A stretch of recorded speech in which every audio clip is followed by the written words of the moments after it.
Ooh, okay, great. I think let's just get started without them. Um, okay, cool, great. Then without further ado, calling upon first affirmative speaker here. Right. Thanks. Let me just grab my notes real quick.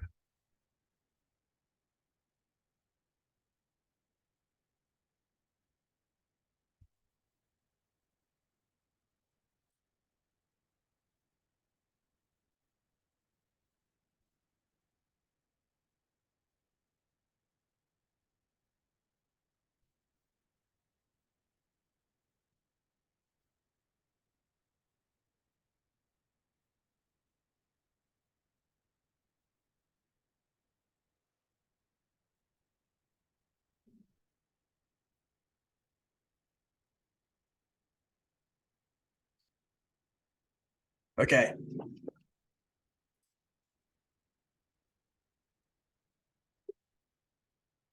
I'm going to start in 3, 2, 1.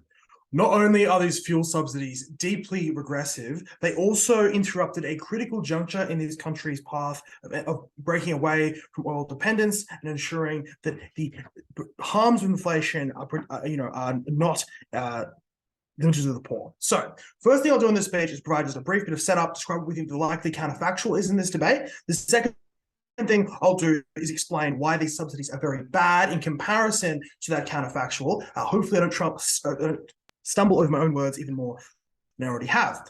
First thing I'm going to do in this speech, I'm going to explain the counterfactual. The key thing to understand when conceptualizing this counterfactual is to understand the set of political conditions that were in place when these governments made the choice to increase fuel subsidies, which is to say there was a large energy supply shock due in part to the war in Ukraine, due to some other political decisions by major oil producers that pushed the price of oil up. And the response here from many people was to go to the oil pump and then, of course, understandably get quite mad that oil prices had shot up. And of course, because oil prices are often closely tied to the approval for a given government, it's often very unpopular for governments to have high oil prices. Governments naturally then did the thing of trying to, win votes, minimize the amount of people who were shouting at them, and create oil subsidies in response. The key question is, what is the alternative would have been? What would the alternative have been? We think the alternative would have been two things, which would have been sold to the public as clear and legible responses to these to this increase in oil prices. The first is to reduce oil dependence. This sounds like a very vague statement. What we really mean here is doing simple things like expanding bus routes, like increasing people's access to public transport, because obviously, as oil prices increase, it's far more efficient and people far more cost saving for people to, for example, ride the bus instead of driving to work, etc. The second thing we point to these countries quite likely to do is that the countries would probably engage in things like cash transfers, which is to say they have pre-existing welfare systems, so they can probably send some money, like think about the size of like 1% of GDP that has already been dedicated to these fuel subsidies, and imagine apportioning some of that to projects like, for example, in Brazil, Bolsa Familia, other things, which would then, of course, help the balance sheets of many poor countries. I would note kind of two things additionally in setup. Why do we think now is the time that these countries would engage oil dependence? We think these governments could point to the fact that recent events have shown that oil is incredibly geopolitically unstable. Would also point to the fact that the climate change is a growing issue, and governments want a way to break away from climate change. They've recently obviously made commitments at various climate accords, which might mean they'd be willing to do this. Thirdly, and finally, why is it likely they engage in cash transfers? We point to the fact that, one, cash transfers benefit a lot of people because almost everyone is capable of receiving money from the government at some point. Two, we point to many of these governments being quite left-wing. There was a wave of left-wing governments elected in the last 12 months in the region, which means they're ideologically predisposed towards spending money on things like cash transfers and reducing oil dependence. And thirdly, we point that obviously governments in the history of the area are quite comfortably have demonstrated a history of being quite comfortably engaged in cash transfers. We think the likely counterfactual is, in response to a massive increase in the cost of owning a car, these governments would do the very rational and reasonable thing of, one, making it easier for people to use public transport and expanding access there, and two, giving all households in the country and access to some welfare so that they could pay the bills there. So the comparison then for the other side is to explain why fuel subsidies would be better. We have four key reasons as to why fuel subsidies are quite bad in the status quo. The first we point to is they're extremely expensive, which is to say, looking at something like 1% of GDP, and that often forms substantial portions of the government budget, which is to say 10 to 20% of spending, and that takes away obviously from capacity to do things, which is to say governments have high spending needs, and you run into obviously the big problem. This is why it's unique when compared to the status quo of the counterfactual use of these funds, because when you think about it, right, obviously oil prices are high, so governments give everyone in the country, everyone who owns a car, everyone who has access to, who needs that particular subsidy, gives them that money to sort of offset the fuel costs, and then everyone goes and buys more fuel, which again pushes the price up again. All of which is to say is you're spending quite a lot of money on just allowing, like, to kind of defer the short-term cost of people having to pay more for fuel. The second thing we know, obviously, though, is these countries are often incapable of borrowing cheaply in the way that more developed countries are able to. That is for the reason that, in part, because of the history of this region, their investors are often quite skeptical and worried about high levels of government debt. They're often willing to charge quite high interest rates on that debt. And we point to the fact that, like, you've got countries like Argentina, you've got countries like Mexico, which often, like AMLO, for example, just kind of sometimes decides not to pay his debts and so on. All of which mean, right, these countries would struggle to borrow, especially given the interest rates globally are going up as well. It's another mechanism there. Means that these countries would either have to defer real spending increases on valuable things like, expanding bus routes or improving kids' access to school, and or just make real cuts in other parts of their budget in order to afford this. So the key question here in this debate is, given this government was likely to spend money on its populace under both sides, because what governments do when there is a large increase in cost of living pressures, the question is, should they just spend it in helping people pay for more fuel over that period of time, or instead spend it on things like expanding bus routes and giving cash transfers to the poor? And that brings me to the next reason as to why, the second reason why this is a particularly bad policy, and it's because it's like deeply, deeply regressive, which is to say, the poorest people in this country, the ones who are most sensitive to large increases in things like food prices, do not own vehicles and do not regularly traveling vehicles. Do not regularly travel in vehicles. We would point to the fact that, one, people most likely to own a vehicle which consumes petrol, and two, the people who drive the most, who drive for leisure, who just drive to the shops because they can, are the people who are the richest, and they're the people, because this subsidy scales and benefit the people who just like drive the most, which happens to be the people who tend to own the money and own the car and have the ability to do that. Many poorer people don't. Compare that obviously to the comparative of cash transfers, which we think would be quite easy to give to a lot of people, not necessarily people who own cars. And the benefit there is that benefit flows to people throughout that society, not just the people who own cars there. The third reason as to why this is particularly bad is that it is significantly less efficient, which is to say, you don't necessarily want to increase fuel usage above the level at which the market price suggests. Like, the reason the market price shot up is because there's a genuine shortage of fuel. Like, fuel needs to be rationed on the basis of like, where it's needed the most. And the way the price moves, the price helps tell you where it's really needed. Someone who really needs it, like a particularly important company, etc., is willing to pay more for that fuel. When the government takes public money and artificially suppresses that price, it obviously prevents the ability of that fuel to go to the places it needs to go. Like, under either side, there is a shortage of fuel. Under our side, we let prices rationally determine where that fuel is best placed. Under their side, they deliberately suppress fuel prices so that rich kids in Mexico City can go for joyrides. Fourthly and finally, this is the fourth reason. Obviously, the fourth problem with this particular policy is that it depresses your hard currency reserves, which is to say, many of these countries are not oil producers, which means they have to import oil. Or, to the extent that they are oil producers, like Mexico, they import a very marginal and low quality amount of fuel, which then has to be processed overseas and imported back. In order to import oil, you have to pay for things in US dollars.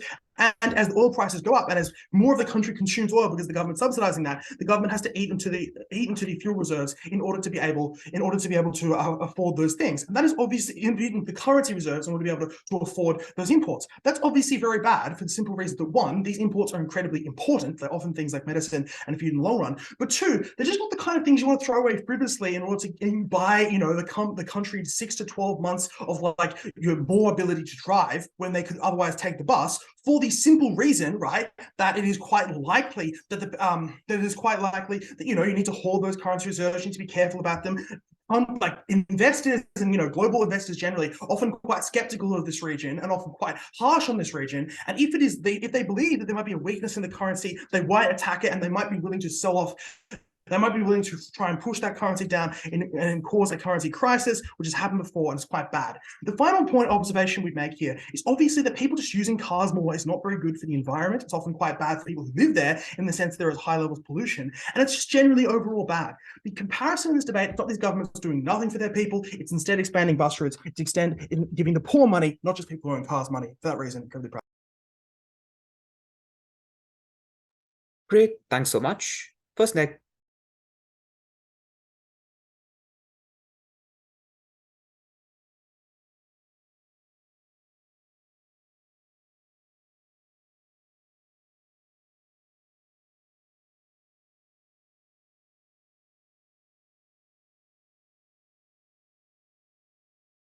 Hi, I'm just going to start my paper, but am I audible?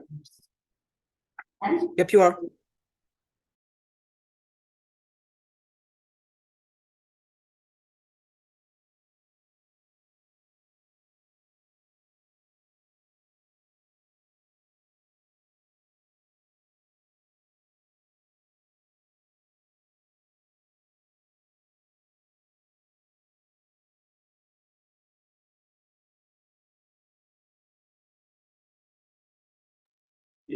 Guys, this is what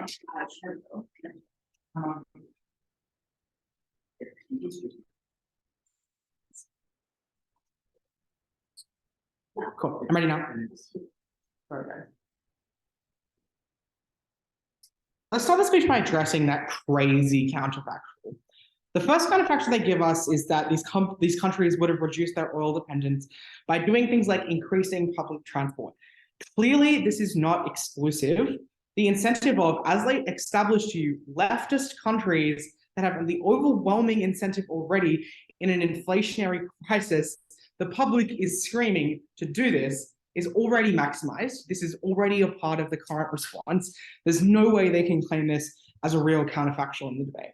The second one that they claim is welfare projects, which, to be clear, is a debate-losing concession right from the beginning of First Affirmative, for three reasons. Firstly, because welfare given to people does not address the problem that exists with this inflationary crisis, which is that fuel prices are increasing, which is triggering inflation, like in the sense that it's causing businesses to be deeply unprofitable. So this doesn't change that. Those businesses are passing on the costs to consumers. So inflation grows massively more as a result of this. But secondly, this is just way more inflationary because people have now, instead of money that is going to fossil fuel companies to depress the price of their goods, it is direct money that is going to people that they are now spending on everything, not just fuel, which means that every good in the CPI, in the basket of goods, is increasing in its cost, which increases inflation massively, worsens the harm of civil unrest. But thirdly, this is obviously already deeply concessionary from them because clearly in a crisis that is caused by people literally not being able to afford fuel that gets them to work, they are overwhelmingly going to spend it on fuel anyway. So welfare is a ridiculous counterfactual if it's the one you're going to go for. Okay, the rest of this speech. Why a response to rising energy prices is vital and doing nothing is terrible, or doing not this is terrible. Why they are effective at reducing energy prices, and then the flow and impacts of that. The reason that this is necessary is because there is a rampant inflationary crisis in these nations that has been caused by a couple of phenomena. Firstly, US interest rates increasing, which causes money to flow out of Latin America and USD, and it causes an increase in the supply of Latin American currencies. That increase in the amount of Latin American currencies increases their money supplies and causes inflation. But secondly, it's also, as they can see, caused by Russia and Ukraine, them jacking the prices of fuel and up immensely, and OPEC's decision to implement supply cuts. So why is that crisis a bad thing? 5 reasons here. Firstly, because it creates the serious risk of hyperinflation, something that spirals, that makes businesses not profitable because they have to keep hiking the prices up. Businesses have to keep passing it on to consumers, which causes the harm of rapidly devaluing a currency. Think of situations like Venezuela and Zimbabwe. Secondly, it reduces the ability for investors and governments to plan effectively. It's harder to predict the ongoing and long-term value of a currency when there is, as we've established, the risk of hyperinflation, but because there is just instability in the value of currency, which leads to a loss of confidence in Latin American economies, which reduces investor trust in them, which in the long term makes them reticent to make commitments, that kills deals for long-term growth in these countries. Thirdly, people have a hard time now affording energy because it is vital. Latin America is a sparse population in an enormous geographical area, which mandates a disproportionate spending on fuel because you have to travel large distances, because that's often vital for business. It's so weird for First Affirmative to say that people in Latin America don't have cars. Clearly, the reason this crisis is so valid, why there is so much civil unrest about it, is because it's vital to economies that there is fuel so people can travel. And fourthly, the harm of inflation accrues due to civil unrest. This manifests as they established you, but perhaps I think they're kind of like, oh, it's kind of people aren't happy. No, this manifests as literally violent riots in which people die. That is bad. But it's not just bad because people die. It's also bad because it creates the circumstances by which strongman dictators like Chavez can rise to power. Fifthly, because central banking has the incentive to increase interest rates, to keep foreign investment, and to discourage spending, which is punishing for economies because it creates recessions because people are spending less, because businesses go underneath because of this. Clearly, this crisis, this inflationary crisis, is something that ought to be addressed. Clearly, it's something that is urgent and is in need of a short-term current response. Why then do these fuel subsidies, why are they effective at reducing energy prices? Crucial to note here is that companies pass on the subsidies to consumers and respond by lowering prices and therefore reducing inflation. Firstly, because there is the direct government threat in many cases, that if they don't do this, they will not keep the subsidies in place. Secondly, because governments in many cases have de facto nationalized, in cases like Mexico, where they own a significant share of those companies, or they're literally just actually nationalized so they can enforce it. Thirdly, because they're often facing import struggles, so they're only profitable with the subsidy. The claim here is just people can only afford things at some reasonable price. So clearly there's the incentive to set it at some reasonable price. Fourthly, because there's if you agree that there's direct unrest that results from this policy, they direct that at the companies when they don't accept the subsidies. So what happens when this happens? When companies pass on the fuel subsidies to their consumers, the price decreases, inflation decreases as a result, and businesses stay open, you do not spiral into hyperinflation, input costs become cheaper, and therefore food becomes cheaper and all kinds of goods become cheaper. If they're not perfectly passing it on, that's something we can bite in this debate because they still impact people massively, because it reduces the civil tensions and temperatures and signals to people that there will be no hyperinflationary crisis. That reduces things like civil unrest, which kills people. But as we have established, fuel's central to these economies. If we can make the price of fuel more stable and reduce inflation in that sense, it's awesome. That's something we would absolutely support. They say then that demand increases and that's a bad thing, but we would, and like obvious, their argument here is just like, oh, that'll be rich freeloaders, which is clearly not the characterization which fits in this debate. The type of demand that we're increasing is people who need the money to be able to afford to fund their business so that they can be an enterprise across a country, being able to provide enough like cheap fuel that they can provide goods at all. Clearly, a group that is actually deeply symmetric in this debate is people who are in either world rich enough to be able to afford fuel, regardless of the subsidies, and who aren't going to use it to freeload like they say you are in this debate. Just going to do some preemptive stuff. Why is this unlikely to create a debt that is tipping point for harms? Recession and hyperinflation lead to dried up taxation bases, which is actually really a lot worse for situations of debt in the long term. Secondly, crime and violent unrest, which results from a lack of response to this crisis, is huge on the cost of goods and reduces, for instance, things like infrastructure, which are economically productive, leading to more debt. But obviously, this is not an infinite thing. The US can't just continue to hike its interest rates ad infinitum. The war in Ukraine will eventually decrease, and creditors are notably aware of this. Fourthly, Latin America is hardly alone in having an inflationary crisis. They don't seem out of place. They're not particularly unlikely to get IMF loans that will help them with this debt. The IMF has notably promoted aggressive fiscal responses in order to get countries to get IMF loans. So clearly that's not that big of a problem. Briefly on climate, developing states are owed the same development opportunity that developed nations had through the use of fossil fuels in the long term. This creates an incentive to go away from it because either way, you're economically suffering, but you want to move away in the future. Bella will expand upon that in a second. Thanks. And again. Great. Thanks so much. Second affirmative.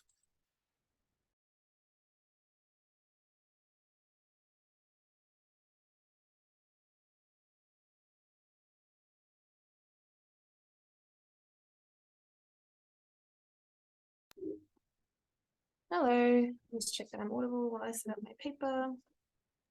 Yep, you are.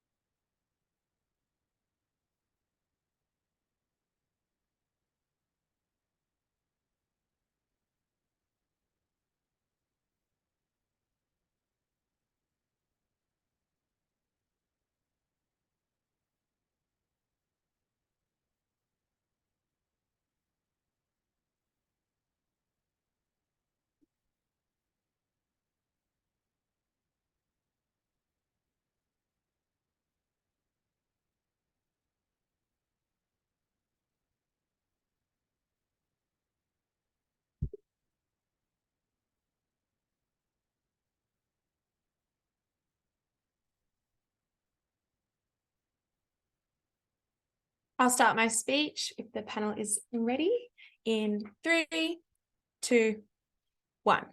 I'll do 3 main things in this speech. After clarifying the setup and the real counterfactual in this debate in a much more realistic way than this negative team, who clearly is blind to what is happening in the status quo and the world which they must defend, I'm going to then explain which side of this debate is better at making the economy more resilient against things like inflation and providing more economic stability, which benefits people and reduces all of the harms that negative speaker was so worried about. Secondly, I'm going to talk about why we get better outcomes in terms of climate change and increase the efficiency of price signals that will greatly benefit Latin American countries, but also the world in general. And then finally, I'm going to talk about why our policy and our alternative is more effective than subsidies at easing the pain of inflation, which is going to happen a little bit on both sides of the house, and why we would stop all of those riots and things that negative is so worried about. So the first and most important thing to say is this. This is a team that believes that like fuel subsidies are good because they can like stop inflation, and hyperinflation, which we think is quite funny to suggest is a possibility in the Latin American context, and we'll build on later. But let's just talk about the more charitable version first, right? What this debate is about is governments are, and the control of a country and its economy is broken into 2 things, right? Monetary policy and fiscal policy. You have your government and you have your central bank. If you have inflation coming, the central bank gets to work. It starts to try to prevent that inflation. So when they told you, oh, it'd be really bad if they did things like raise interest rates, that was silly because the central bank starts doing that when the inflation comes about. It starts doing inflation controlling policies like controlling the interest rate and other things that are economically advised for that particular context. Then you've got your government with its fiscal policy that has a budget, right? And that it is available to spend on a variety of economic packages that can help to deal with the situation on the ground, that can help to ease the pain that citizens are feeling from this inflation that is happening. Because you can't fix inflation quickly. The quicker you fix inflation, the more painful it will be. Pain can be dealt out slowly for a very long period of time or quickly and rapidly for a couple of years. But both cases, it's going to be felt for a while, right? So you take your fiscal policy and you decide how best to use it to alleviate the pain of that inflation and to make the best outcomes for your citizens. Does that make sense? I hope to the negative team that it will for you. So what that means then is that you can spend that government money that is literally, in this case, when we're talking about 1% of GDP for most of these countries, like 25 to 30% of their entire government spending for the year 2022. And you can spend it on a blunt tool like fuel subsidies that puts money in the pockets of the wrong people, that doesn't fix the inflationary crisis at all, and doesn't alleviate the pain the way that you needed it to. Or you can use it on better policies. We're the team that is saying you can use it on better policies. That last speaker response to that was this. They said, your counterfactual isn't exclusive. The public are begging you to do things to help them. Therefore, because the pain is maximized, we can claim everything in this debate. So somehow their team magical fairy wand, where like all of these Latin American countries, can spend 1% of their GDP like 17 times per year on all these things that they want. These guys are the team where money isn't an exhaustible resource. That was the most ridiculous response I have literally ever heard. Yes, there is public outcry for governments to do something, but no, they can't can't cut more than what they have cut for these fuel subsidies to do something else. Note here, panel, that the amount that they have taken for these fuel subsidies is already extremely great because the policies became more and more expensive to uphold because of what happened in the year 2022. That is what we regret, which is that the fuel crisis was supply driven. The Ukraine war significantly decreased this supply. And so from the source of the oil producers became even more expensive. So making fuel affordable enough to alleviate public pain and the pain of people filling up their tanks at the pump, those subsidies became more and more expensive to maintain. That was a very, very expensive policy. And it was to the exclusion of other things that governments had already promised to fund. They had to cut back from other areas and other promises that they had made. They, in Brazil, literally hit the cap on spending that they were allowed to do because it was election cycle. That's how expensive these fuel subsidies were. So why does that leave a country that is more vulnerable to economic shock, in which people are going to have a higher cost of living? The first thing to say is that these fuel subsidies opened up everybody in these countries to experience more pain from inflation and less economic stability in the future.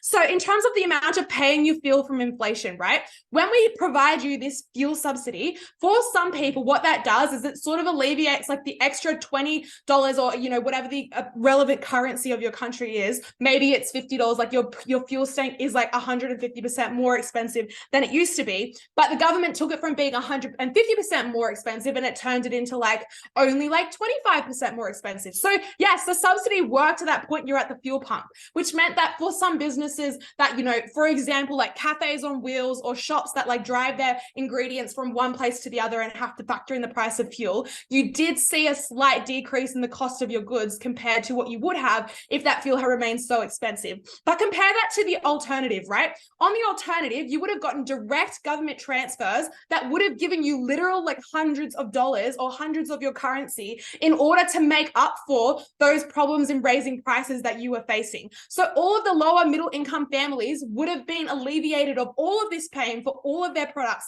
not just the ones that were dependent on fuel, right? That would have been more customizable to the family and their needs. And secondly, it would have meant that we could have had better price signaling about the usage of fuel, allowing them to make good decisions about starting to transition off that use of fuel as a family. That would have been really good for them because when fuel continued to increase in price into the year like 2022, and as it will continue for the next 20 to 30 years, because there is a global fuel shortage and it will continue to get more expensive, that family would have been significantly better off. But also, that is a far less expensive government program, right? It probably only takes about, you know, maybe like 5% of what was spent on these fuel subsidies to do those cash transfers and to make people equally happy and to alleviate them of equal amounts of pain. What did the government could have done with all of that extra money? They could have provided access to clean public transport. They could have greatly expanded people's capacity to use like gas-free travel and petrol-free travel to get about their daily lives. No, they aren't scattered across the desert of Latin America. They're in very densely packed cities where these are very feasible options, where all economists knew that these were things that they could do,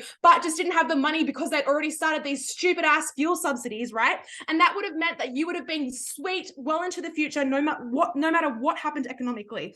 They told you that, look, it's really bad if, you know, central banks are rising interest rates and there's going to be civil unrest. We are the team that best quells this civil unrest. We alleviate the most pain for these people. Finally, on climate change, by creating a price signal that fuel is no longer a viable resource, we would have led to more individual decision makers transitioning off the use of fuel. We would have made that price signal very effective at signaling what is true, which is that there is a shortage that will continue of fuel. That would have meant that you would have created demand for a transition away from fuel from people and from businesses who are able to do so. And the government could have passed policies of renewable transport that allowed them to transport across. They could have used cash subsidies to ease the pain of the transition while they needed to have their last few tanks of fuel. And then they could have transferred across to renewable energy. The impact of this is that emissions in some of these countries could have been cut by like 30%. We literally could be years closer to meeting our warming targets and would have been more economically stable into the future when they weren't choking on smog and suffering from the effects of climate change. We were so bad, so proud to be the team that supported the counterfactual and not the disaster that is the status quo. Great. Thanks so much.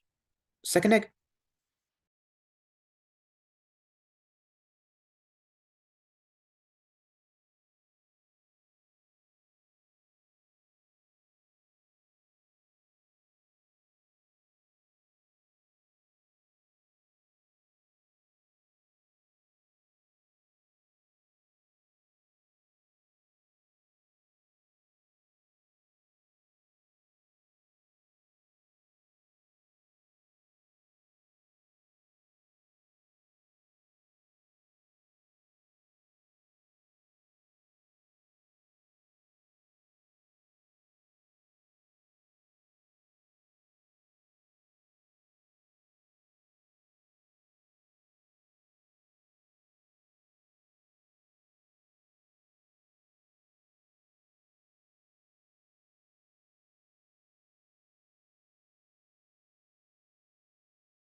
All right, can be heard?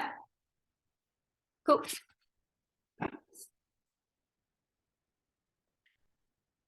The problem with that speech is that it lacks two pieces of fundamental context. The first is that Latin America is an extremely geographically sparse area. It has hugely long, winding highways, which means that the fuel impacts that the whole world experienced were disproportionately experienced in Latin America. The second piece of context that's lacking from that speech is that the protests that drove the streets of Latin America for weeks on end and gave the government an unbelievable amount of grief weren't just about the inflation crisis, they were about the fuel crisis. And so that means that the counterfactual that team proposes of a blanket welfare policy is unhelpful in this specific circumstance, because the kind of experience that people in Latin America were having, people whose jobs were dependent on transport, particularly the millions of people that are employed in truck driving industries in Latin America, welfare to them would have been rendered completely useless by virtue of the fact that the only thing they would have been spending money on is fuel, but also that policy is incredibly inflationary, far more so than ours ever would be. Incredibly proud to defend it. Three things in this speech. Firstly, on the differences between welfare and subsidies. Secondly, on the environmental impact. And finally, on the impact on fuel prices and currency. Let's start with the impact and differences between welfare and subsidy. From first affirmative, we hear that we should give people welfare instead. And that's because give people welfare instead because they can use it to spend on whatever they want. First thing, as we told you at Ulster, people will spend it on fuel. Leah then says, well, no, they won't, because people have a whole bunch of other things that they also need to afford. That is obviously not true, given the fact that the geographical context of these areas means that fuel is almost the most important thing to people's standard and living. Second of all, obviously this policy is politically possible, as we hear at first, but this policy is incredibly politically unpopular, that is welfare.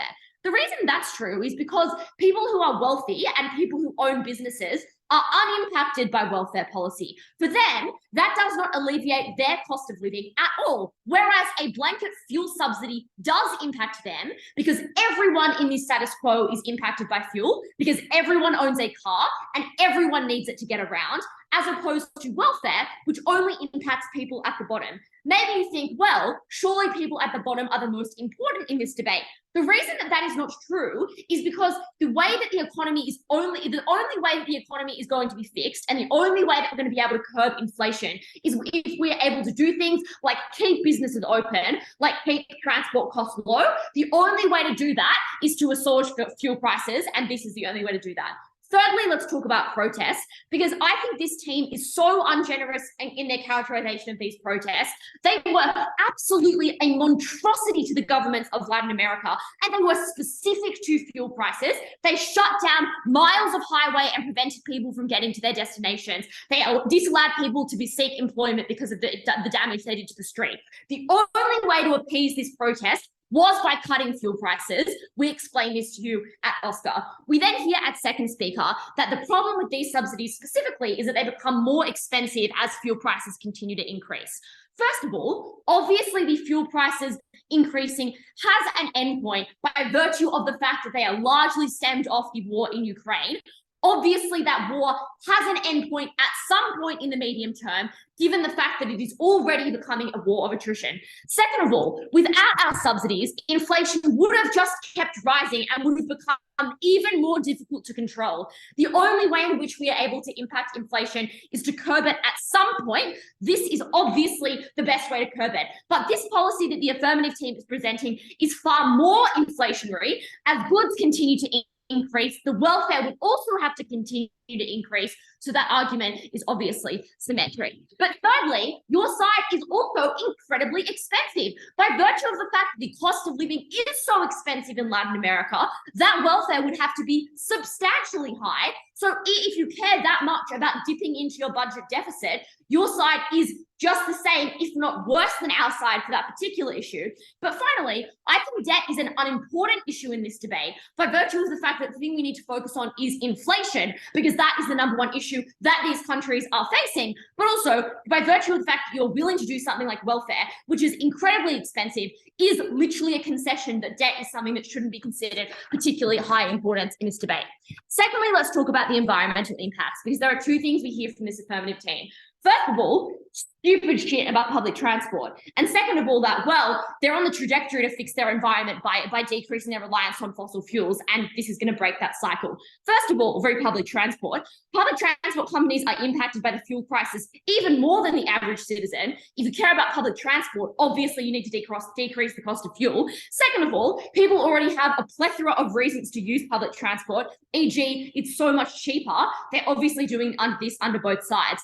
Third of all, in relation to the environment and the environmental movement, we think that it is worth the environmental impact for two reasons. First of all, this is a unique contextual shock, which means that this is not a generic, a generic subsidy that we're using at any point in time. This is in response to a cataclysmic, once-in-a-generation world crisis, at which point it is okay to impact the environment. But second of all, we would argue that these countries have the same rights to access their natural resources like any other countries had at any point in time. We should not forgo them or tell them they should not dip into these, into fossil fuels at the same point as other countries already have. But finally, it actually gives them an environmental impetus by implementing this policy. And the reason that's true is because these subsidies are, as Leah tells us, incredibly expensive to maintain. And what that means is that actually in the long term, or at least actually in the medium term, gives these countries and these economies an impetus to shift away from fossil fuels, because it gives them a sense of how expensive they are to maintain and continue to subsidize. Lastly, let's talk about the impact on fuel prices and currency, because they say that it depresses your currency reserves, but also fuel prices increase because demand is going to increase uncontrollably. First of all, fuel is still relatively expensive. So even if it is a little bit cheaper, what that cheapness allows is for people to drive to work and for people to be able to transport goods and services at a necessary pace. What it doesn't mean is that the average citizen is going to be joyriding on the weekend. In terms of their stuff on joyriding, obviously, as we tell you at Oscar, that is symmetric on both sides. Super rich people joyriders be joyriding, I guess, but whatever. Finally, on currency reserves, obviously their policy is far, far worse for currency reserves, because it is the thing that's actually going to increase inflation, and that is going to decrease your reserves far, far more. We curb inflation faster by stopping it at its most pivotal point, noting the fact that, as we've told you down the bench, it is the fuel prices that are causing this astronomically uncontrollable inflation. When you curb them, you curb the inflation. That means that your economy is actually able to recover at least in a somewhat normal fashion. So what's the most important thing to realize from this negative team? The first thing is that we are the only team that presents you a specific problem to a specific issue. This is not a general debate about what is the best way to fix an economy. This is a debate about Latin America in 2022. We tell you that without these subsidies, the protests would have spiraled out of control and inflation would have been at a point of no return. We tell you that the only way to fix it in the status quo is these subsidies. People would have been miserable. Subsidies impact everyone. Welfare would have done nothing. Very proud to negate. Amazing. Thanks so much. Third affirmative.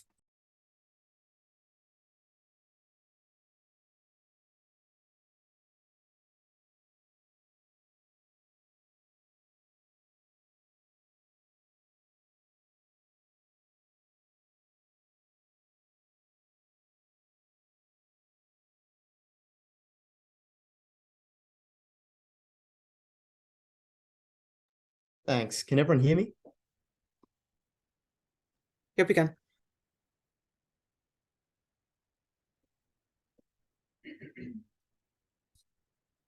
I'm going to start this speech by addressing the issue of inflation, because this team beats up on it a lot, but they don't really explain what it is. So let's get into some Econ 101. What does inflation mean? Inflation is a general increase in the cost of goods in the economy, which makes everything more expensive. Why does it happen? Because there's too much money chasing too few goods. So often there's a shortage of goods, so everyone is bidding up the price with all their money. That's why the prices go up. Why is there a shortage of goods? Well, in status quo, the reason is primarily twofold. As this team does note, it's oil shortages due to things like the Russian invasion of Ukraine. They suggest this is obviously a short-term problem. Well, I don't think that's necessarily clear. The war doesn't seem to have any resolution in the immediate term and could well go on for the next 5 or 10 years. But secondly, we'd point out it's also problems with countries like Saudi Arabia and OPEC just choosing to cut supply in order to increase the amount of money they can earn from high oil prices. There's no reason that would resolve in the near future either. Additionally, we'd note there's a range of supply chain constraints related to the war in Ukraine and COVID that have also meant that other goods have also become more expensive. What is the solution to inflation? Well, in the long run, it's always macro. Well, in the very long term, it's probably getting more supply, but that is beyond the control of these governments. In the real long term, it is probably to engage in macroeconomic policy, do things like raise interest rates that will cool the economy, do things like use fiscal policy to reduce people's spending. That will probably occur symmetrically on both sides. So the question of this debate is really, what do we do until that kind of interest rate rises kick in, which both teams will do, but there's obviously about a 6-month lag on macroeconomic policy. So let's address what they tell us. Negative says, well, inflation must be immediately addressed because otherwise we'll go into a price wage spiral that will result in inflation, the collapse of the economy, and civil unrest. No actual analysis as to how you get from troubling inflation now to just collapse of economy down the line. But even if they believe that is the case, we would note that we're more successful at addressing inflation. Why is that the case? Firstly, let's address their mechanism for doing so. They point out fuel subsidies can lower the price of fuel that people have to pay at the pump, and because fuel is an input into other goods, can lower the price of other goods in the economy. We make several unaddressed objections to this claim. Firstly, we point out that it is very expensive to reduce fuel prices by enough in order to bring them down to the price that fuel was before, i.e. to reduce inflation. In particular, if you also want to reduce the price of other goods in the economy, you need to spend tons and tons of money. We point out many governments cannot afford to spend this money, and so this would not be an effective tool for fighting inflation. But even in the instances where they can, it's likely to involve deep cuts in other forms of expenditure. And notably, we also point out that if this problem doesn't go away, relatively quickly, if fuel continues to be short in the long run, which we say is a very real possibility considering Ukraine and Saudi Arabia's behavior, then fuel prices keep rising because the shortage intensifies, but you keep consuming at normal rates. And therefore, you have to pay up more and more and more in subsidies over time, which means that these programs become more expensive. And at the point in time where they become unaffordable, you immediately end the subsidies, prices skyrocket, and that is when you're likely to have a catastrophic failure within your economy. So that is one real risk that they fail to respond. They must do so at the negative or they lose the debate. But we point out a number of other objections. For example, fuel is not an input into many goods in the economy, so it will not reduce the price of those goods when you subsidize fuel. Secondly, we point out that even when fuel is an input into other goods in the economy, it is not the only input, so it would only reduce the prices of those goods marginally. It would be not enough to tackle the other inflation in those prices. Like food prices have gone up 20% in the last year. Just reducing the price of fuel will not do enough. So if they believe there's going to be civil unrest as a result of high food prices, then they do nothing to address that. But finally, we point out it doesn't address the fact that there's still a shortage of those goods. There is just too little fuel. There is just too little food as a result of Ukraine not being able to ship and distribute its grain. If you keep consuming at normal rates, you will run out. That will be far more catastrophic for you than anything that this team suggests our policy would do. But lastly, why is it that we are so much better at addressing the problem of inflation? One, because we actually get people to cut their spending, right? We point out that at the moment, fuel subsidies lower the cost of fuel for everyone, but not everyone feels the pinch of inflation. It's the poorest people who, for example, spend most of their money on basic necessities who find inflation intolerable. If you're middle class, if you're rich, inflation's obviously not great, but it's something you can afford to take the hit on. On our side, those people just consume less fuel because they see it's more expensive and they decide that they need less of it. On their side, they continue to consume. On our side, they consume less. Notably, poor people obviously might still need to consume the same amount of fuel, but we point out they consume very little fuel to begin with, because often they don't have cars because they're poor. Often they don't drive very much because they just go to work and back because they don't have the money to be able to engage in more of that. But secondly, we point out that on our side, because we provide welfare, some poor people might also decide that they'll spend more on other goods other than fuel, like maybe they'll spend on the bus instead or other alternatives that we provide instead. All of that suggests that we're more likely to cut spending. But secondly, note, even to the extent that inflation still exists, on our side, we're far less likely to engage in the harms of things like civil unrest, etc., for the reason that we give the poor more money to afford the higher prices, which means that it's more bearable. So even if everything's more expensive, while they ride out that temporary inflation, they're able to have more money to make up for the higher prices. On their side, they only have cheaper fuel. They don't do anything for cheaper food or any other goods that those poor people might need to access. So at the end of this, inflation definitively better on our side. Last thing I want to do in this issue is just defend our counterfactual, because they make a number of cheap attacks at it. None of them stick. Firstly, they suggest our claim that we would transition away from oil by doing things like investing in renewable energy or doing things like increasing the amount of public transport is silly because governments already do this. Well, one, obviously they could do more of this. Secondly, their suggestion that governments have an incentive to do this, therefore they maximally do this, doesn't make sense. They never explain why the incentive is maximized, nor do they really explain why governments have an incentive to do this, noting that most countries in the world just are likely to continue with the status quo and not rapidly change their policy out of nowhere. But lastly, we explain that we give them a greater capacity to do so because they have to spend huge portions of their budget on fuel subsidies. We would use that money that they don't have available in order to do these things and reduce oil dependence. Secondly, they say welfare is unlikely to be a counterfactual because the wealthy don't like it. We would note 4 things in response. Firstly, poor are a huge voting bloc, and we obviously tap into them, and they would like welfare because it increases their cost of living in all fronts, not just that of fuel. Secondly, we point out that if they believe that civil unrest is a thing that motivates governments to act, poor people are the ones likely to cause civil unrest, so they're likely to care more about how poor people react to the policy than the rich. Thirdly, we point out the vast majority of these governments are Peronist or left-wing, so they're likely not to care what the rich think. Fourthly, we point out that since poor people don't have cars, and if they're worried about poor people and civil unrest, obviously their thing does nothing to address that, and we're far more effective there. Lastly, they suggest that, like, well, why don't people obviously already take the bus if they can, and the only people driving are the people who don't need to take the bus because it's cheaper. We explain, one, we could produce more buses, which would give people the capacity to catch the bus when they otherwise wouldn't, because maybe there wasn't a bus route near them. But secondly, we say, obviously, we give them a greater incentive. For example, maybe if you're a middle-class person, you wouldn't catch the bus when fuel is at normal prices, but when the subsidies end, you would now change your marginal consumption decisions. No response from them to that. Finally, weigh all of their weak mechanisms as to why they might address inflation, considering we've already proven we do it better, against all of the independent harms we identify of their policy. Firstly, the fact that it's deeply expensive and forces you to cut other goods, and two, the fact that borrowing costs are deeply expensive and you may not be able to borrow in many instances, and it's likely to destroy your your capacity to do stuff in the future. Secondly, the fact that we point out that this is a deeply regressive policy because the people who drive the most are the rich people. One, poor people often don't have vehicles, but two, if you're rich, obviously you can afford to drive more. This wasn't just about the super rich, it was also about the middle class. No response. Thirdly, we explained it's deeply inefficient because, for example, people don't respond to market prices when they can't see market prices, which means you overconsume on your side and risk things like shortages.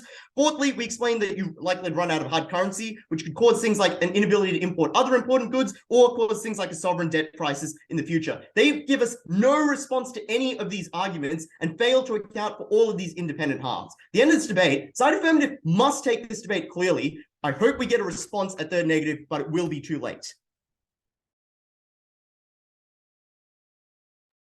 Great, thanks so much. The next.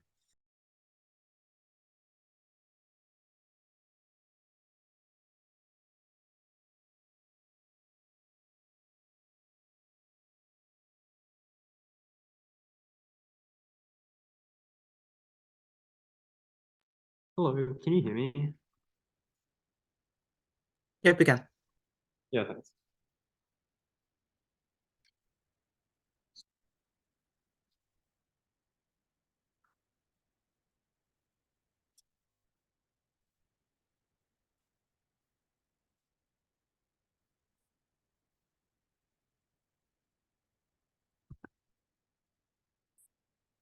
I'm pretty sure side opposition kind of whipped out their battle file on why fuel subsidies are a bad thing. And they read the line being like, we lose a price signal here, which is just so totally detached from the cost of living crisis and the reality that inflation in Latin America is insane.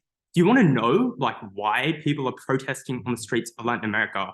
It's not because people are kind of joyriding or whatever. It's that businesses are actively closing down because it's no longer profitable because the cost of energy is so high that their input costs are way too expensive for them to actually manufacture their goods. People are rioting, they're actively striking because it's no longer profitable for them to travel to their work that they usually earn a reasonably good income at because the cost of transport is so extortionate and they are not being paid proper wage because businesses are under such extreme pressure to cut wages to maintain their profitability. And without energy price decreases, without actually addressing that problem, then throwing welfare at a whole bunch of unprofitable businesses, a whole bunch of people that are not earning an income because it is no longer profitable, is the temporary band-aid that never fixes the problem in this debate. So what was the actual counterfactual and what did they actually try and claim was going to solve this problem? The first is they give us a red herring on public transport. And I just want to say the burden on them as an affirmative team on a regret debate is to prove why this is the likely counterfactual. And that has two parts. To explain firstly why it's currently not happening when it empirically is happening, they lie, and they certainly as hell hasn't given any structural reasons why they aren't building public transport. Seems like a pretty dead obvious thing for these governments to do. And then the second thing, which they certainly don't prove, is why they wouldn't do it, why they would now be able to deliver public transport without the subsidy. And I just think it's absurd that they argue these are leftist, environmentalist governments. And their first response is, let's slap a fuel subsidy on, not let's build some public transport. It's just the case, empirically true, that they've already done all of this stuff. And it's obvious, right? It's just reality, but whatever. The second and much better shot is let's spend some money on welfare. And I'm not going to lie, I kind of took a sigh at this and just watched the speaks of everyone in the room get reduced, because all this has done is marginalize the debate like nobody's business, because they see the moment they say we want to give welfare to people, when the cost of energy is incredibly high, what do people spend this extra welfare on?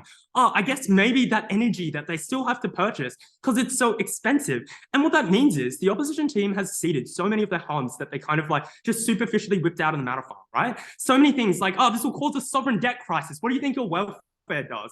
This will cause a restriction in the transition to fossil fuels. What do you think they spend the welfare on? This will like lead to spending cuts elsewhere. Yeah, you guys are also spending the money. So I just think this opposition team really themselves don't believe the counterfactual is these places spend more money on welfare, because their own arguments suggest that they don't believe it's true. It's in contradiction. And the problem with this argument on welfare is really that they are so reliant, being like, it does the exact same thing as an energy price reduction of fuel subsidy, except that it's less regressive. That is their only benefit. It is less regressive. And let's get to that, because the welfare argument has three broad problems. The first is, as I mentioned earlier, the burden in regret debates is not to prove it is possible. I think they give enough reasons to be like, politically, they kind of want to do some welfare. The argument is to prove it's the likely alternative.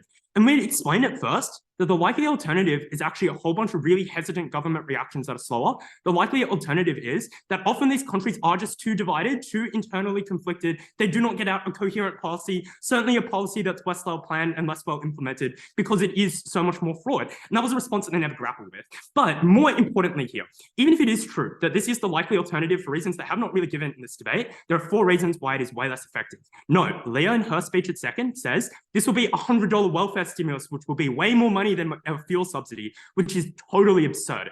They gave no reason why they will get more money in this debate. There's 4 very obvious reasons they will get less. First is because it doesn't go to businesses, which are currently unprofitable and are currently literally firing people because they cannot afford to maintain their operations when energy prices are so high. Second, because wealthy people are affected by the cost of living crisis too. They are reducing consumption.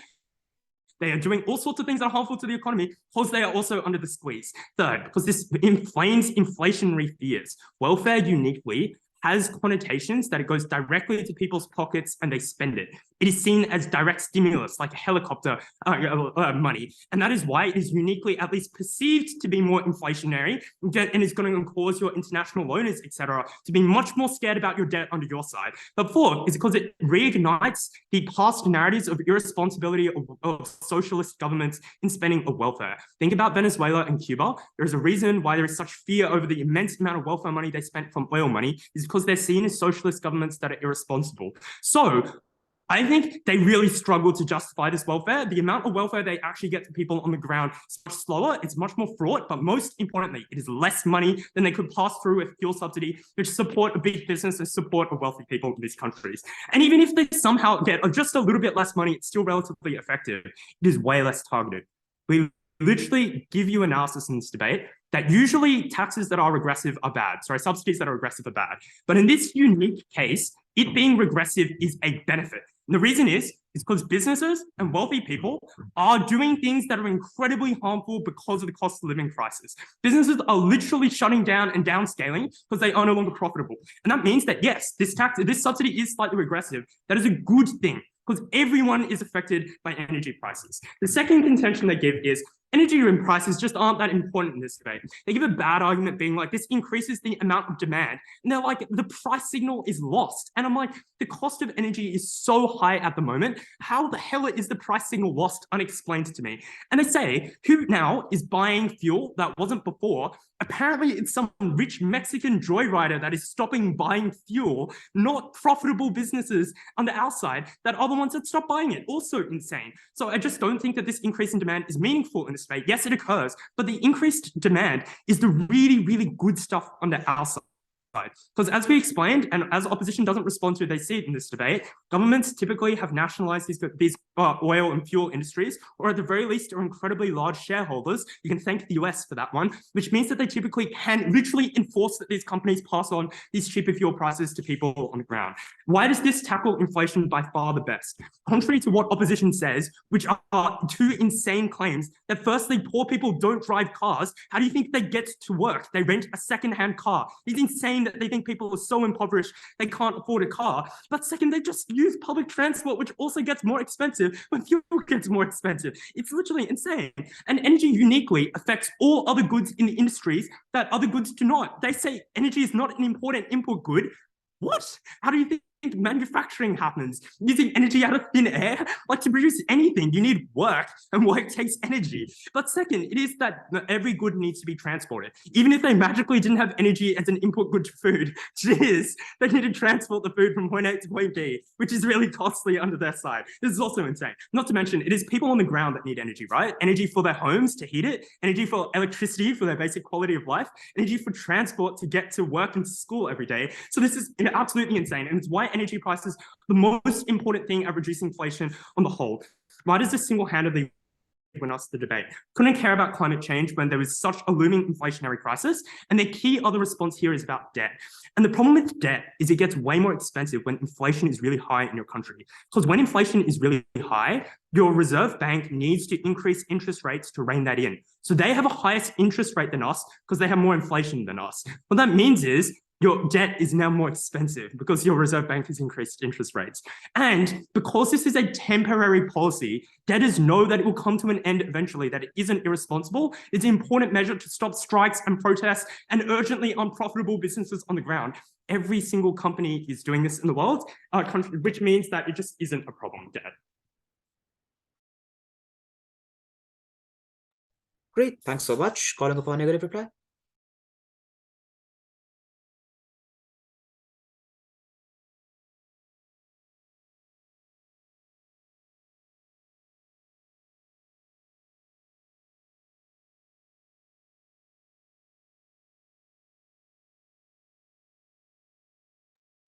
Audible?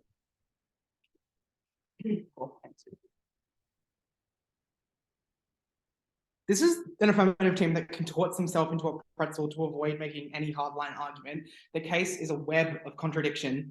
Incidentally, the debate is lost for them in the first moments of Brendan's setup at First Affirmative, where they offer us two counterfactuals. The first one is incentivizing public transport. Down the bench, our response to this has been, it's just deeply symmetric. It is already happening. The incentive to make people use public transport in an environment where that is obviously beneficial for characterization reasons that both teams agree upon is clearly maximized. They drop it at Leah and they give a last-ditch, a half-hearted attempt at Udai to defend it. But more notably, they never explain the value of this because they're so busy defending it, right? As a possible counterfactual. They never explain how it could be beneficial at all.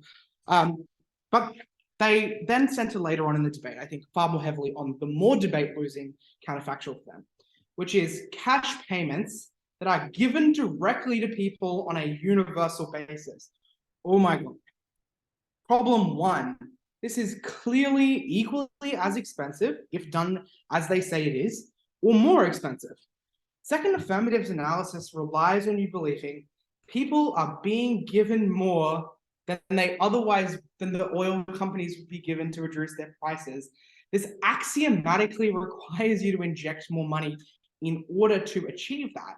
Like, there's actually just never an explanation of why this isn't equally expensive, like why they're not spending money. Like, at the end of his speech is like, we uniquely do debt. No, you are causing far more debt by spending so much more money. But as we observe, obviously they need to prove this is likely. They never try to do that. But we explain the benefit does not flow to business because fuel prices are still going to increase. Their claim is, yes, they will increase, but now people have the money to spend on that increasingly priced fuel. They have not inputted any way to stop the run-on increase in that fuel price, no way to control the market so that there isn't a continuous cycle of them charging more and more and more. They try to contest in this debate that businesses need fuel. Obviously, this is a huge input into things like manufacturing, especially in the Latin American context. I think we've comprehensively proven that the benefit would not flow onto businesses in a way that would be unpopular, but also would be far less utile in a way that solves inflation. So you must ask yourself, where in this debate are they winning at all? Debt? No. They've conceded that spending is an important thing to do, and they have to do as equally as much as us in order to get the kinds of things that they want in this debate. Inflation? No. They've made it far worse by not actually addressing it, by saying we're going to give people money so that they can cop inflation, so they can afford the prices of inflated goods, and so they've just tried to get around the impacting of an inflationary crisis. What's then left is climate change. But if people are choosing to spend their money on fuel, as Leah appears to think they are, that's clearly not helpful for an energy transition away from fossil fuels. It's not a price signal if it is inflationary, but we also have a principled contention here, which is people have developing nations in Latin America have a right to develop. They should not bear the brunt of an energy transition that will cripple their nations. We're the only team that provides a coherent picture of a problem, an inflationary crisis that we fix. It has 5 harms that are easily the most important thing in the debate. Run on hyperinflation, chilling of investment, civil unrest that kills people and installs strongman dictators, the inability to input into businesses, which leads many businesses to collapse entirely, recessions from the high interest rates that central banks have to aggressively implement in response. We curb that because fuel prices decrease. For the reasons that we give you at first negative, are subsequently conceded in the second affirmative speech. That turns the temperature down on inflation because it decreases the price of fuel, which is the central problem, but it also decreases the prices of central input goods from fuel. Sorry, Macquarie 1. Looks like Sydney 2's taken this one. Great. Thanks so much. Got reply. Hey, can I be heard? Sorry. Apologies, Little man. too well. Yeah. All good for me Yeah, to I go? think that's good. Yeah, no, you're good. Yeah. Sorry. Okay. I'm going to start in 3, 2, 1. Side negative lose this debate when second negative says everyone owns a car. And then third negative goes on to claim that this policy being regressive is very good. They can tell that to the millions of people who live, the millions of urban poor who live in Lima and Mexico City who do not own a car and have to walk to work, but who are still exposed to the increase in fuel prices and the increase in prices for food that come as a result of food prices. Governments under both sides in this debate were going to respond to the protests and the increase in cost of living. And the question is, did you give money to the people with cars or just to people in general, not necessarily with or without cars, noting that it is the poorest people who have the smallest bank balances, who are the ones who are most exposed to price increases in general. Side negative, incredibly, embraces the idea that it would be good for rich people to receive more money from or middle class people to receive more money from the government than poor people at a time when cost of living increases are going up. Can you believe this negative team? Side affirmative tell you the following story. The war in Ukraine has caused a shortage of oil globally, which has driven up the price. And because oil is an input cost in many places, the prices everywhere go up. This is often called inflation. Governments have 2 possible response paths. The first response path is the response path favored by the negative team, which is to give money to the people who consume lots of fuel. The second response path is the response path given by the affirmative team, which is some combination of making it easier and cheaper for people to catch public transport and giving money to to the poorest people who are most harmed by price increases, elsewhere letting prices rationally set across the economy according to where they are most needed. Side negatives have a set of objections to the story. Many of them are silly and they fail. The first is this is not a likely counterfactual. They say that governments already have an incentive to do these things. This is explained at first, a third negative as to why that's untrue. They say rich people don't like welfare. Also explain a third negative as to why poor people make the majority of voters in these circumstances and would like this. Neg Block then lie to you and say that we never really responded. The point here is obviously these governments would have to do things they themselves conceive. In fact, many of their harms, given that many of their harms are premised on our policies coming out, on our policies being implemented, although they're wrong about those policies, it is highly likely these policies will be implemented. Third negative then goes on to provide like an additional substantive point, despite not being able to do so, that claims that the amount of welfare will decrease, which one, contradicts first negative material why government spending is happening anyway, but two, just misunderstands second affirmative's point. The point here is that we just give it to more people, not that we spend more money, is we spread the same amount of money across more people. It's quite likely under either side of the house that both sides will spend around about the same amount of money, but it'll be less. And crucially, the claim from side negative that comes out at first and is never responded to is just better, because in the long run, people use less oil and the subsidy program is less expensive because more people are catching the bus, and that is a more efficient way to use oil than have everyone driving a car. The second claim they make is about geography. They claim that because highways exist, everyone drives a car. That misses the fact that millions of people, as it is the case world over, live in cities. Wrong. The next claim that hyperinflation will occur. They torpedo their own credibility here in the hope of trying to be able to claim a broad suite of harms around things like debt, because they do so without giving a detailed mechanism, but they miss and do not respond to our responses to this material. Like one, the fuel as a subsidy method does not reduce inflation because it's highly indirect. Two, inflation is caused by inputting more money into the economy and there are scarce goods. Both sides are putting more money in. There's likely to be inflationary effects into both sides. But three, as is responding to a second affirmative to no response, central banks manage inflation anyway and are highly likely to do that. They say these people will spend it on fuel anyway. That's fine. On the margin, people will spend fuel less and instead catch the bus. But also, we get the benefit of just more poor people being able to afford rice in Mexico City, which is obviously a benefit, and they admit it is regressive at third negative. They then say it will be so expensive that the countries will be forced to go green in the long run, which is very silly given that they're spending billions of dollars in the interim that could be spent on going green now. Finally, they claim the businesses will fail. This misses material is given first negative, which is once you allow prices to set rationally, they'll move across the economy.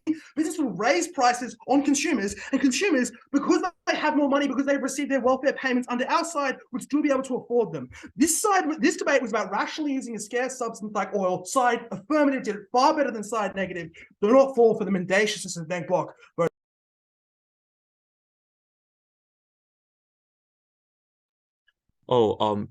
Rob. Okay. Yeah, cool. Great.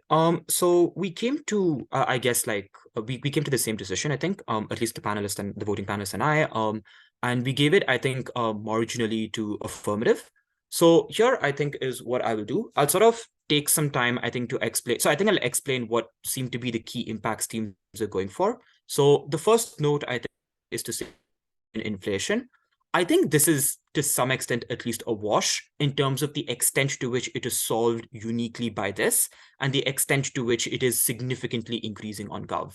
The reason for this is because A, it's still mildly unclear from OP that even if all this money is pushed in, the extent to which it meaningfully reduces or eases the impact for OP, like eases the impact on businesses, is, I think, still somewhat unclear, like that delta or margin of change, because it's not always certain that the seriousness of the problem, the extent to which businesses are really affected, like if they're all going to shut it down, then the extent to which this money is always significant in meaningfully reducing is mildly unclear, at least with regards to inflation. I'll talk about businesses actually separately later, but in terms of reducing impact of goods. Secondly, it's mildly unclear the extent to which fiscal policy is the critical note or, in reducing inflation as compared to monetary policy. Basically, there's not, I think, like direct weighing given really on either side as to the extent to which this happens very meaningfully.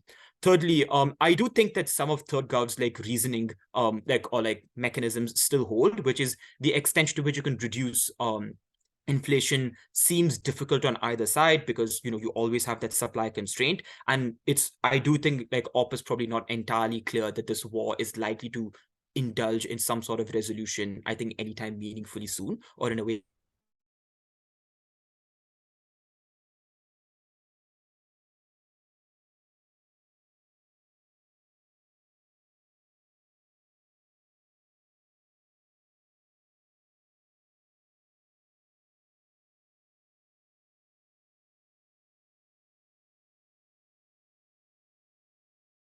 I guess we'll just wait. Yeah. Well, we won. Who cares?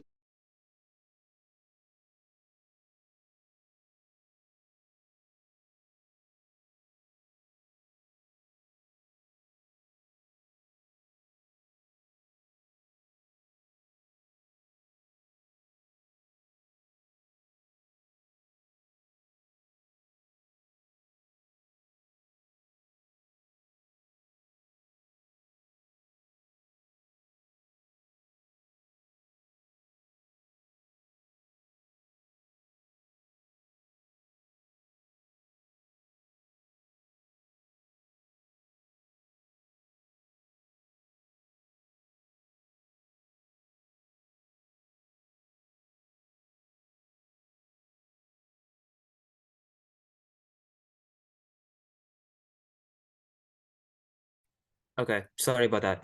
My laptop just died and now it came back. Okay, so I'll just resume. I think I was in a minute and a half.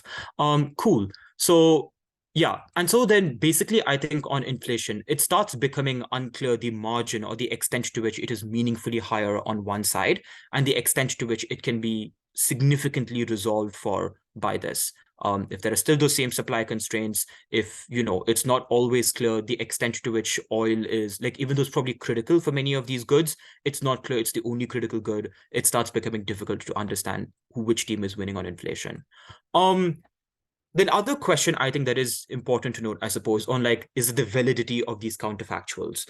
I think what Ops says in response to Gov's counterfactual broadly, so to the first counterfactual, I think on public transport, I'm not actually entirely sure Op takes this down in its entirety, because even if I believe the entire incentive exists, I think Op did have to prove that the capacity is still either largely the same or actively suggest that just because money isn't going towards these subsidies, it thereby is not going to go towards these specific is not going to go towards like the alternative, which is, you know, these specific systems. And I think PM does give at least a couple of reasons why you know, you want to try and find ways to reduce oil dependence. You're often like able to show and point to your specific voters and say this is an important issue. The other note to make on welfare is whether the amount of money that's provided is like larger, smaller, I don't know where it fits. And probably, I think to some extent, I maybe think that maybe the overall amount of money that's spent on like welfare is perhaps somewhat lower than, you know, the amount of money that's spent on subsidies, but maybe the amount of money that's spent on welfare plus public transport is maybe somewhat equivalent. Third Op's responses, I think, towards why the money is less, I don't think I fully understand. So the 4 reasons that are given is, firstly, you know, it's bad because it doesn't go to businesses because they're firing people when the energy prices are very high, which really I think is just trying to speak about the efficacy of the money being used, not that the money itself is lower. Secondly, cost of living are a bit higher already. I don't know, like mildly assertive, but also like I think just mitigation. The third and fourth reasons are interesting. Like, you know, it's seen as inflaming fears and it reignites past irresponsibility of socialist governments. The problem is I'm not sure the actor we are talking about, because it must presume that the right-wing version of, I guess, like basically I need to understand which actor is able to meaningfully influence the welfare package that it is going to be lower than Gov presume it would be. I'm not sure who that is, because either it is the right-wing government, in which case mechanisms need to be given as to why that right-wing government is like kind of significant, or, you know, it's maybe like some outside investor who has very significant impact. Basically, it's mildly unclear. So given this, I think the core of the debate is, I think, as Op correctly pointed, a somewhat marginal one, which is maybe on the extent to which it helps a certain group of poor people who otherwise aren't helped versus businesses who really critically need this money, and especially how that impacts people, because, you know, if that doesn't happen, people riot, people lose jobs, people are, you know, unable to get meaningful wages, that sort of stuff. I want to start by talking about Op, because I think Ops is more interesting, and I think interesting in the sense that I think if they'd spent more time on it, I probably would flip on what I think is a marginal debate. But I think the most cogent understanding of this comes out of third neg in terms of why we ought care about the extent to which these businesses are significantly affected. And I think a likelihood reasoning as to why this is the reason as to how the protests are happening. So I think that's mildly assertive up top as to why fuel is the critical reason as to why these protests happen. The broad reason seems to be that these businesses are very important, they are losing out on a lot of money because their inputs further down the line, which is oil at some stage, is increasing the cost of their goods. And when it's significant enough, businesses are shuttering, they are losing out on, kicking employees. Employees are often like losing out on wages, that kind of stuff. I think so I think my issue is, apart from the fact that this is, I think the most cogent version of this is coming out, at least to me, still a bit late, as to like why this is like why these businesses really matter. Because otherwise, before, the key strategy seems to be to like suggest that Gov is wrong in saying that poor people are unable to own cars, which I'll get to in a bit. This bit, I think I just wish it had a bit more weighing in a couple of areas. One, I think the delta, that is the extent to which this money is incredibly meaningful in ensuring businesses do not actively close down. Two, the number of people who are actively thrown off, like basically literally like the number of business, like I think some weighing mechanism as to why the number of businesses that are closing down or the number of people who are actively losing jobs is a very large or significant group of people, and ideally a larger group of people than the number of poor people who are currently unable to access like the specific market or and enter into the specific economy right now. That analysis, I think, is still like somewhat vague or unclear. So even if maybe Op was trying to suggest that this impact is quite intense, maybe it's just because it's not fully fleshed out until a little bit late. It becomes like a bit difficult to understand whether even this large amounts of money is very significant in ensuring that a critical number of businesses remain open, a critical number of employees remain like in work, and that then is a more significant impact as compared to Gov. They do try and say that Gov is just going to be throwing money like unproductively on people who often aren't earning an income. But I think the problem just seems to be like, I'm not sure this entirely explains why people who don't earn an income shouldn't have some amount of money to ensure they're still being okay. But also, secondly, like, I'm not entirely certain how many people are currently not earning an income. I think just because you're poor probably means you're earning less income. How do I contrast this to Gov? Because Op tries and suggests a couple of reasons as to why like Gov's characterization is just wrong, right? First is, I guess, like highways exist. My inherent question is, I don't know the extent to which people use highways, because DPM already suggests that often people live within fairly packed or dense cities.